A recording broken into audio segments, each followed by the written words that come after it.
Today in the Chokeslam Wrestling Report, we're going to be talking about what happened on SmackDown with Paul Heyman.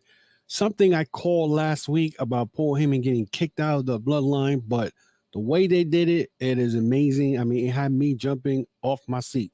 Also, we're going to be talking a little bit about AEW and Will Ospreay, who is pretty much talking about the criticism AEW gotten because of the low rating. Also, we're going to talk about Zack Sabre Jr.'s G1 Climax ambition and hoping that he wins the IWGP World Champion. But first, before we start our show, we want to show our respect to no other than the Sika Anoa'i, who part of the Wild Samoan, who passed away this past week. And my condolences to the Roman Reigns and the family. And we're going to start off by giving him this our respect.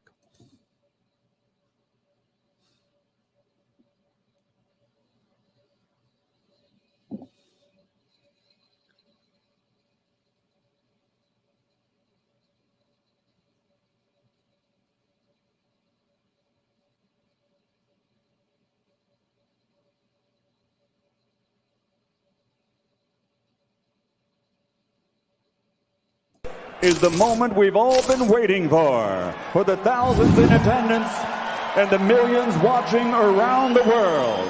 Ladies and gentlemen, let's get ready to rumble!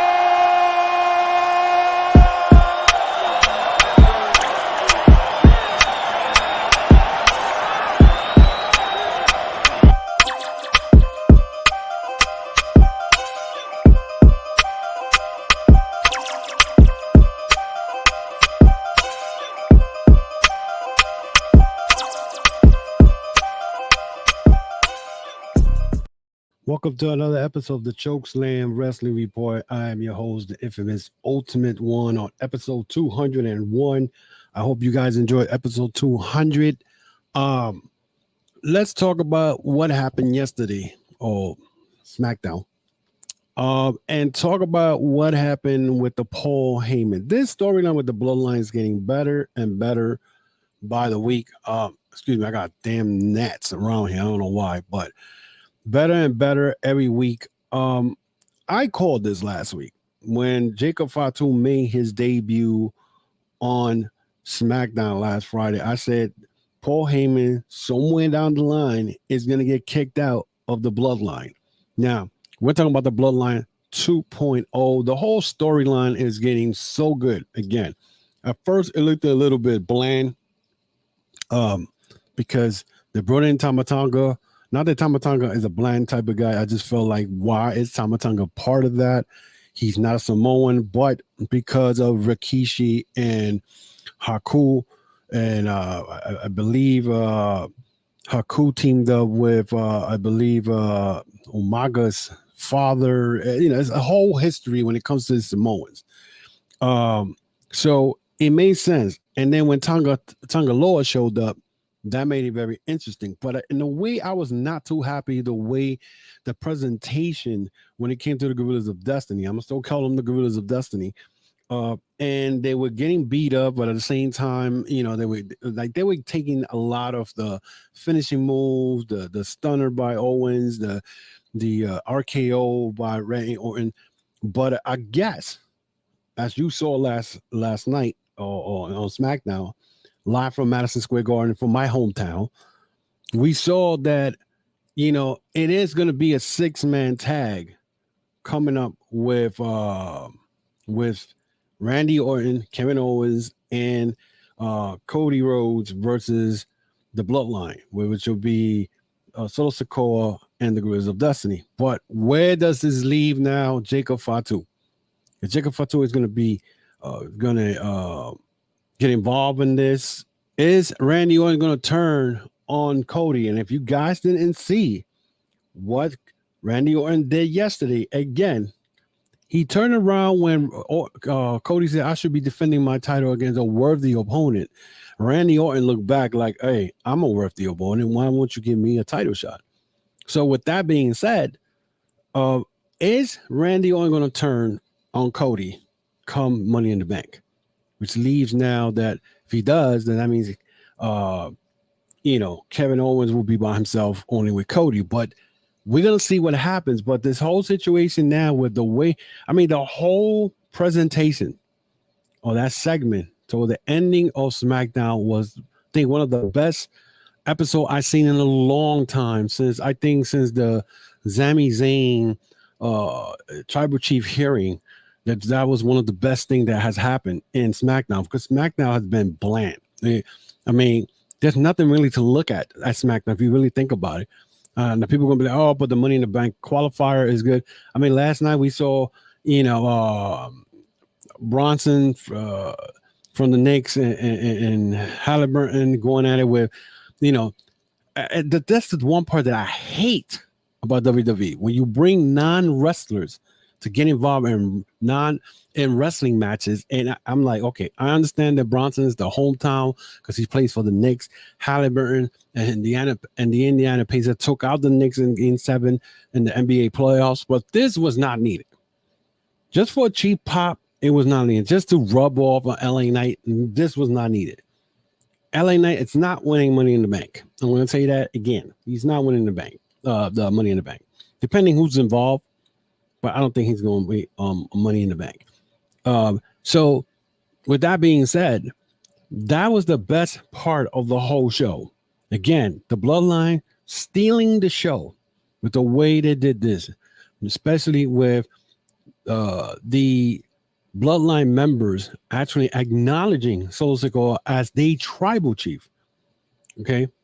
I thought that Paul Heyman was going to be like, I acknowledge you as a tribal chief, but being scared. But for Paul Heyman to show guts and say, you're not my tribal chief, and to get a Samoan spike in his throat. And then I thought that Jacob Fatu was going to do a Samoan splash on him, but he instead gave him a headbutt, which on the side of the head, which I could not see Paul Heyman taking a bump of a guy weighing 200-something pounds on Paul Heyman. Paul Heyman's too old to be taking bumps like that. He'll take a bump like a Samoan spike or stuff like that. But then again, he took a bump they put him through the table, which now the question is, where does this leave Hikuleo?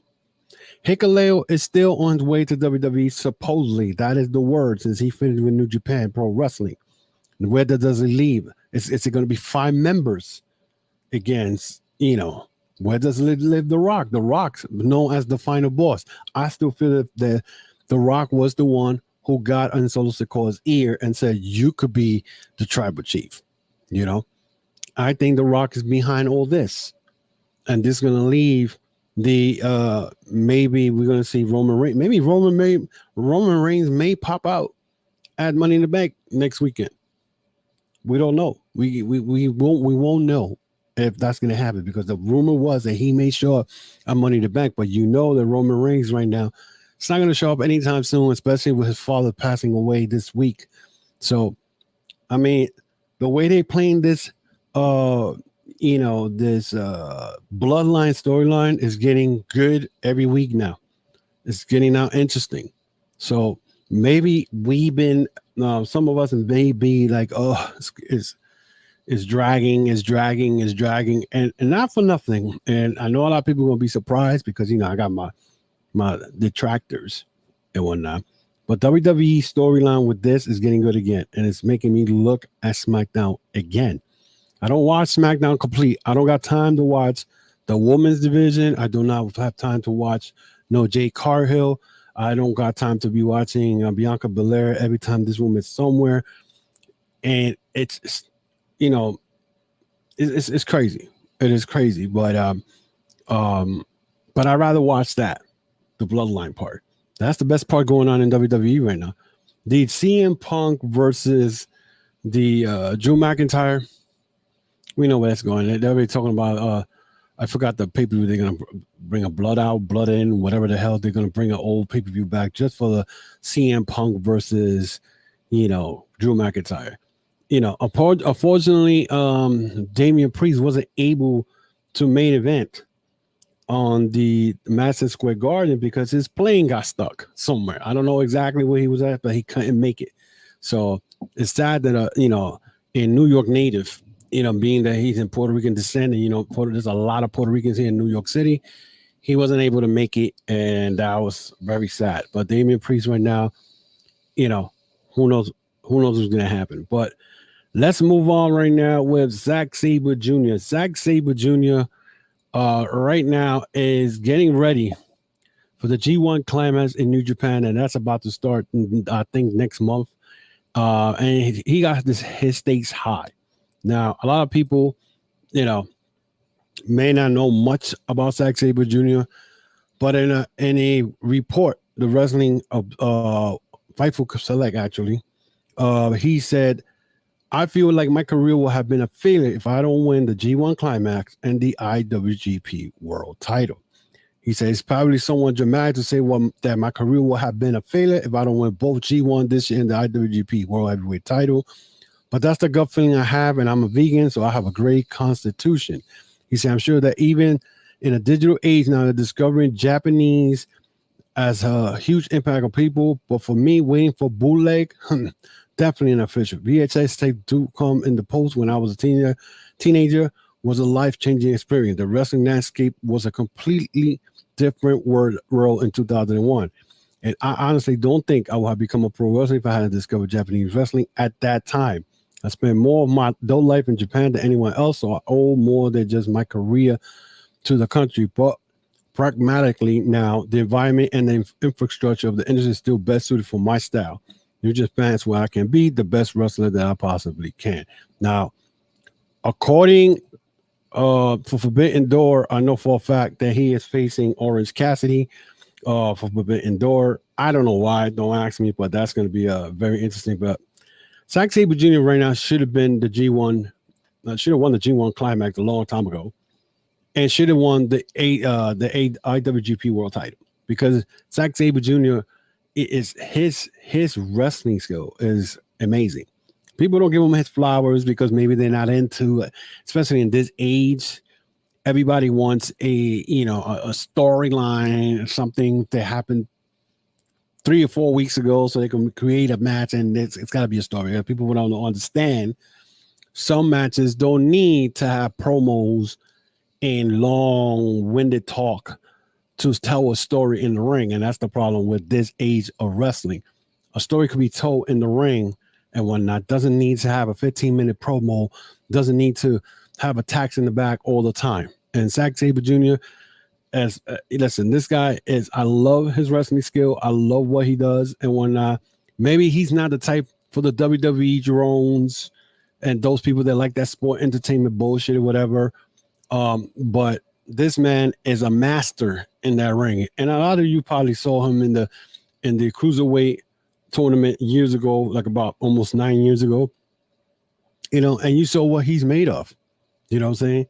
And this guy is no joke. I mean, Daniel Bryan, Bryan Danielson wrestled him, and I believe Bryan Danielson beat him in the match.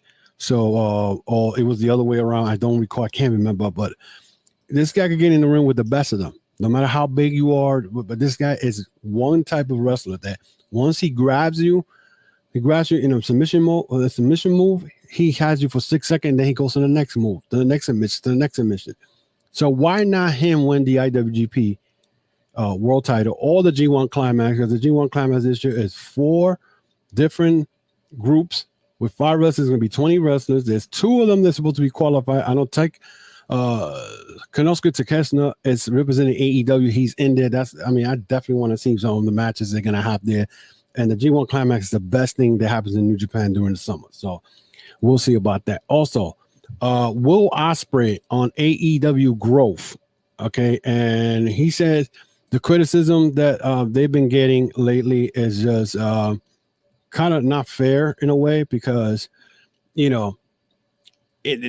only been around for 5 years. You know what I'm saying? Ospreay pretty much said that it's all fairly new to me.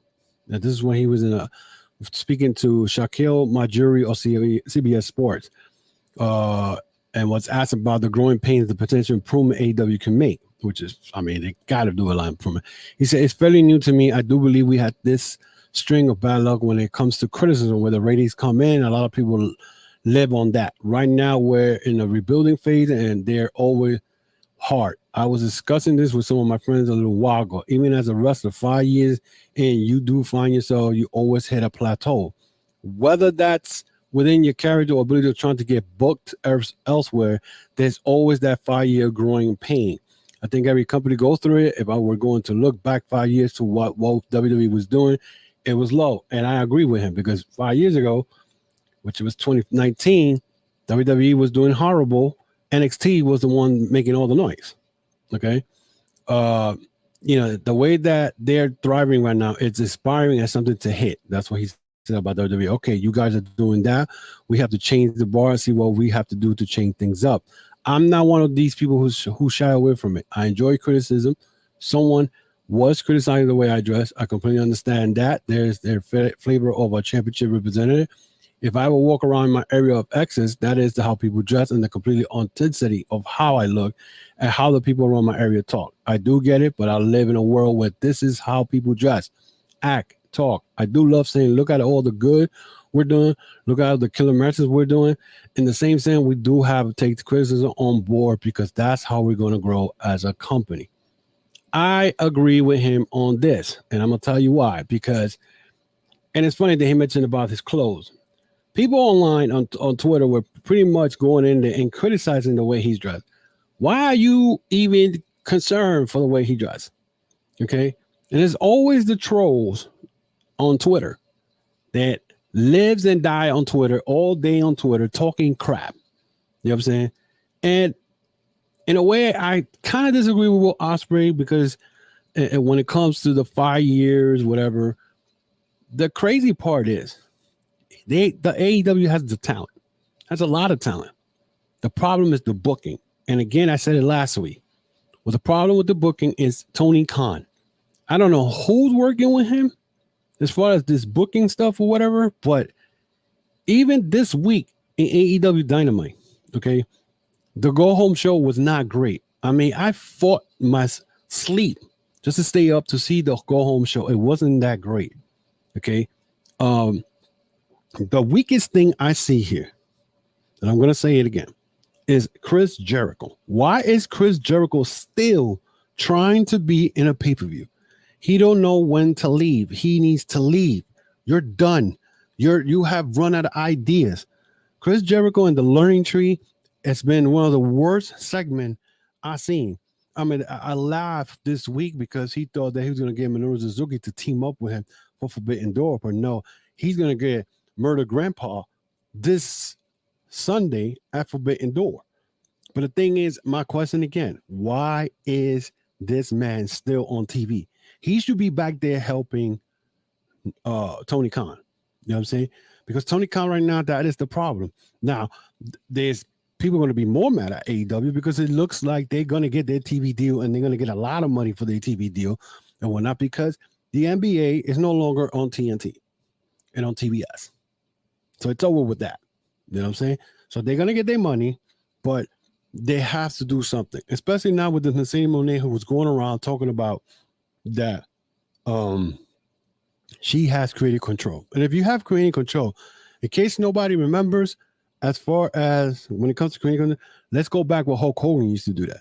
Had creative control. Some of the wrestlers back in the day had creative control, and WCW is no longer around. You know what I'm saying? And guys like Hulk Hogan are the first one talking about, oh, WCW died because the higher ups, whatever. No, you had creative control on your contract, and sometimes you didn't want to push the next star.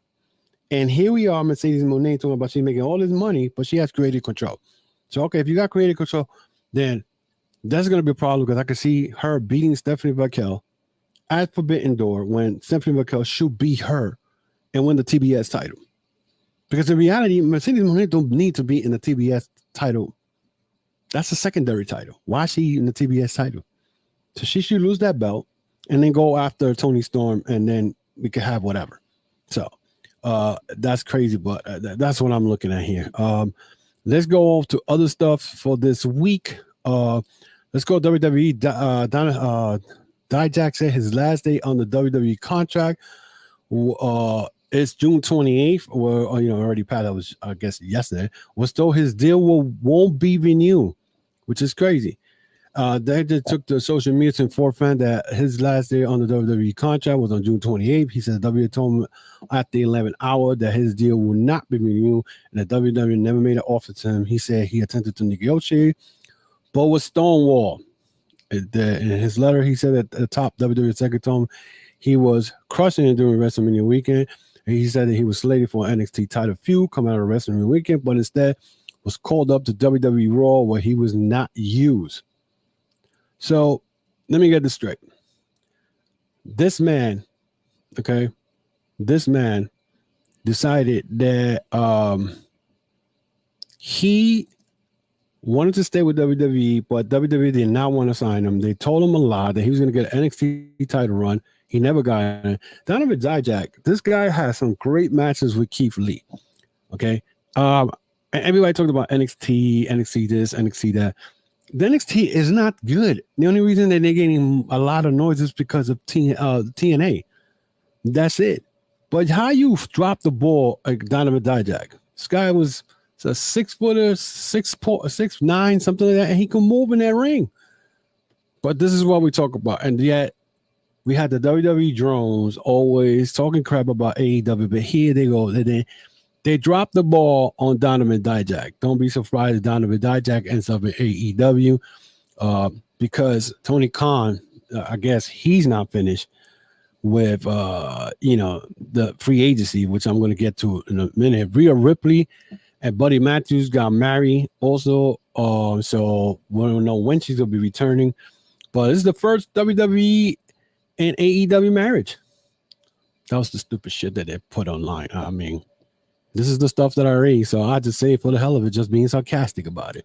So, let's take a look. Let's go to AEW. Tony Khan says he will continue to be active on the free agent market and whatnot. He said AEW has made big signings over the past year, bringing Adam Copeland, Mercedes Moné, Will Ospreay, Francisco Carlos to bolster his roster. Becky Lynch is currently a free agent, and Jack is set to become a free agent. He already is. On AEW and New Japan for Forbidden Media Call, Khan was asked by Fightful Sean Ross if they was interested in either name. He said there are some great free agents out there. These are great names you're talking about. I have a lot of respect for everybody you said, but it probably wouldn't behoove me or benefit AEW for me to give my contract start on them, or what I will negotiate, or what I will have with any of them. I do think they're all great talents. It's been big past year for us in free agency, signing those four and many others. We'll continue to be active in the free agency. Anytime there's somebody on the standard of those four who are four of my personal favorite wrestlers ever, then I'm always going to be looking to be involved. Let me tell you something. Honestly, I don't think he needs to be bolstering no more people in his damn roster. When you got too many wrestlers, you are what they call hoarding talent, and you're not using them on TV. You only got what? 4 hours of 5 hours of AEW. Come on, and you got other wrestlers who are hurt. Miro, you don't see Miro around. Ricky Stark's about to go out the door. Come on, it's ridiculous, But Tony Khan also has planned to work with Stardom, past AEW, New Japan Forbidden Door, working on sending AEW talent over.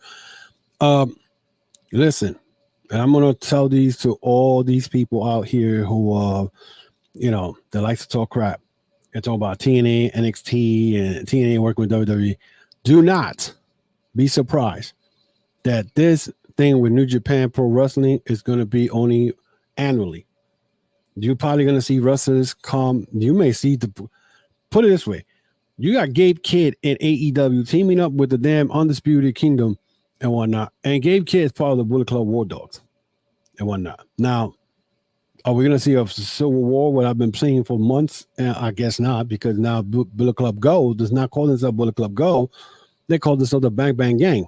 I don't know why it happened and why they're not calling themselves Bullet Club Go, but that is the rumor going around as far as I know and whatnot. Mariah May versus Soraya has been added for AEW New Japan Pro Wrestling Forbidden Door and whatnot. I guess it's probably part of the women's Owen Hart Foundation tournament. Also, the Lucha Bros are going to team up with Mexico against Los Ingobernables de Japón and whatnot. That is very interesting because Místico and Mystico and the Lucha Bros are from different promotions in Mexico. Of course, the Lucha Bros are from AAA and Mystico from CMML. CMML and AAA does not work together. They hate each other. They don't like any of that stuff. So I don't know what's going on, but but again, Chris Jericho also showed up as CMML on what is called CMML Viernes Espectacular. We saw Kyle Fletcher lose his Ring of Honor title to Atlantis Jr. and whatnot. So it's very interesting what the stuff is going on with AEW working with with CMML, and now they're working with AAA too. I don't know, but I find it weird that there was rumor going around, and especially this came from Dave Meltzer, because Meltzer just talks crap, and this was months ago when they were talking about AAA had said they don't want AAA wrestlers wrestling CMML guys. It was just nonsense. Now they're gonna do a team up with Mystico with the Lucha Brothers. They're going to be in Forbidden Door. So this is going to be very, very interesting. And maybe Tony Khan is probably smoothing situation out with CMML and AAA. So, also real quick before I leave, again, the Sika Anoa'i, the father of Roman Reigns, again, passed away this week. Now, Sika, the first time I ever saw Alpha and Sika, the Wild Samoans, was back in 1979. I'm correct. And they had just beaten Ivan Putski and Tito Santana for the WWF Tag Team Champions. Yeah, you heard me, 3 W's. And every time I saw these guys, they kind of scared me. I was 9 years old back then. And, I saw especially Alpha. Alpha had this big look in his eye. It looked like he was high on crack. But then again, he was a scary dude. And they held those belts for a long time. They lost the belt, I believe, one time to Rick Martel and Tony Gurria, but then regained them back. And then it wasn't until they lost those belts to Rocky Johnson and Tony Allen in 1983, which Tony Allen and Rocky Johnson became the first black WWF Tag Team Champions and whatnot. And after that, you really didn't see much of the Samoans after that, but the Samoans were scary dudes, man. And just to hear that, the Sika passed away this weekend, kind of my childhood stuff dying little by little. And when you hear stuff like that, it kind of, you look back, all these wrestlers that I've seen in my lifetime and I have enjoyed, and you look back and you be like, man, I should have, appreciate more of their talent, because wrestling back then, it's not like the wrestling right now.